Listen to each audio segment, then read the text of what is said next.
કે સમસભા ટ્રસ્ટની એક સ્થાપના કરી છે ત્યાં સુરતમાં। शिक्षा वो शेरनी का दूध होता है ना, जो पिएगा वो दहाड़ेगा।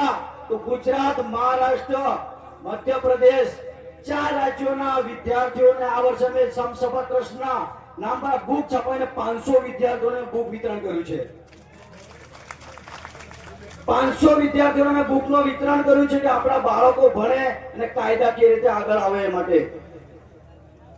મુદ્દાને લઈને તો સૌથી પહેલા કોઈ પણ દિવસ મંચ લઉં છું, કોઈ પણ જગ્યા પર સૌથી મોટો મુદ્દો મારો હોય છે ગુજરાતના સુરત સિટીમાં આપણા જે સમાજના ગરીબ મજદૂર વર્ગના ભાઈઓ મજૂરી કરવા આવે છે। હરેક વખતે આ પ્રશ્ન કરું છું કે સાહેબ, જ્યારે પણ ગુજરાતની સુરત સિટીમાં બનાવો બને છે, આપણા મજૂર વર્ગના લોકો વગર શક્તિએ કામ કરીને મરે છે અને એમને કાયદાકીય રીતે ભાન નથી રહેતું, ત્યારે ભીલ સમાજ સુરત શહેરની ટીમ જગ્યા પર જઈને પરિવારને ન્યાય અપાવે છે। અને આજ દાખલો પુરાવો કર્યો તો અમારા ગુજરાતના જે રાજુ દાદા છે, એ રાજુ દાદા એક દાખલો પૂરો પાડશે અમારી વચ્ચે સાહેબ।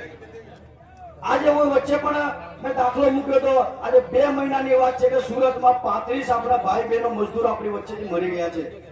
2 જ મહિનાનો દાખલો છે। ગયા વખતે પણ મેં પોસ્ટ મૂકી હતી અને કીધું હતું આપણા ગરાડુમાં કે 2 મહિનાની અંદર 40 મજૂરો આપણા મર્યા હતા। એ જ રીતે ગુજરાતના સુરત સિટીમાં આ 2 મહિનાની અંદર આપણા 35 મજદૂર ભાઈઓ બહેનો આપણી વચ્ચેથી નથી રહ્યા, નાના બાળકો પણ નથી રહ્યા। એના માટે સંગઠન આપણો ભીલ સમાજનું સંગઠન સુરત લેવલે કામ કરી રહ્યું છે। અને આ વખતે જય આદિવાસી ભીલ સમાજ સુરત શહેર તરફથી ભીલ પ્રદેશ સંદેશ યાત્રા તરફથી અને ભીલ પ્રદેશની માંગણી માટે જે 15 જુલાઈનું આહવાન કર્યું હતું, ત્યારે આખા સુરતના કલેક્ટર કચેરીના હજારોની સંખ્યામાં અમે ભીલ પ્રદેશના આવેદનપત્ર અંગે ઘેર્યો હતો કલેક્ટર કચેરીને। અમે મારી સાથે રાજસ્થાનના 400 ભાઈઓ 2 ટ્રાવેલ્સ સાથે 25 ગાડીઓના કાફલા સાથે અમે સુરતથી રાતના 11 વાગ્યાથી સવારના 7 વાગે માનગઢની ધરતી પર પધાર્યા છે।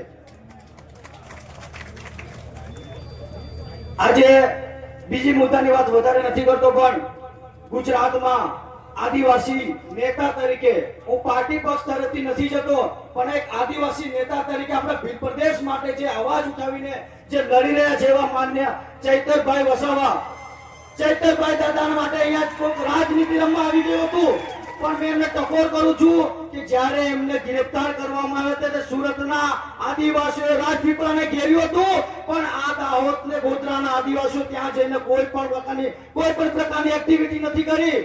અને આજે હું ખુલ્લામાં કહું છું કે ચૈતર દાદાના નામ પર રાજનીતિ કરવાનું બંધ કરો। એક આદિવાસી નેતા છે તો આદિવાસી સામાજિક મુવમેન્ટ ચલાવીને એ લક્ષતાનો ઘેરાવો કરો। અને ચૈતર દાદાને જો 2 કે 4 દિવસમાં છોડવાનું મને હશે તો જય આદિવાસી ભીલ સમાજ સુરત શહેરની ટીમ આખા રાજપીપળાનો ઘેરાવ કરશે જ। એ માટે તમામ સુરતના ભીલ સમાજના ભાઈઓ જેટલા પણ પધાર્યા છે તમામ આહવાન કરજો કે આખા ભીલ સમાજ સુરતમાંથી આપણે ચૈતર દાદા માટે અવાજ ઉઠાવવાની છે। ઉઠાવશો કે નહીં? ઉઠાવશો ને? આખા ભીલ પ્રદેશના જેમ કે ગાંધી દાદાએ કીધું તેમ કે ભીલ પ્રદેશને અવાજ ઉઠાવવા માટે એક આ પાર્ટી તરફથી પણ ભીલોના સંગઠન તરફથી આપણે ત્યાં જવાનું છે। જશો ને? બોલો જય આદિવાસી, જય આદિવાસી, જય ચોર કા નારા હે, બોલો જય ચોર કા નારા હે।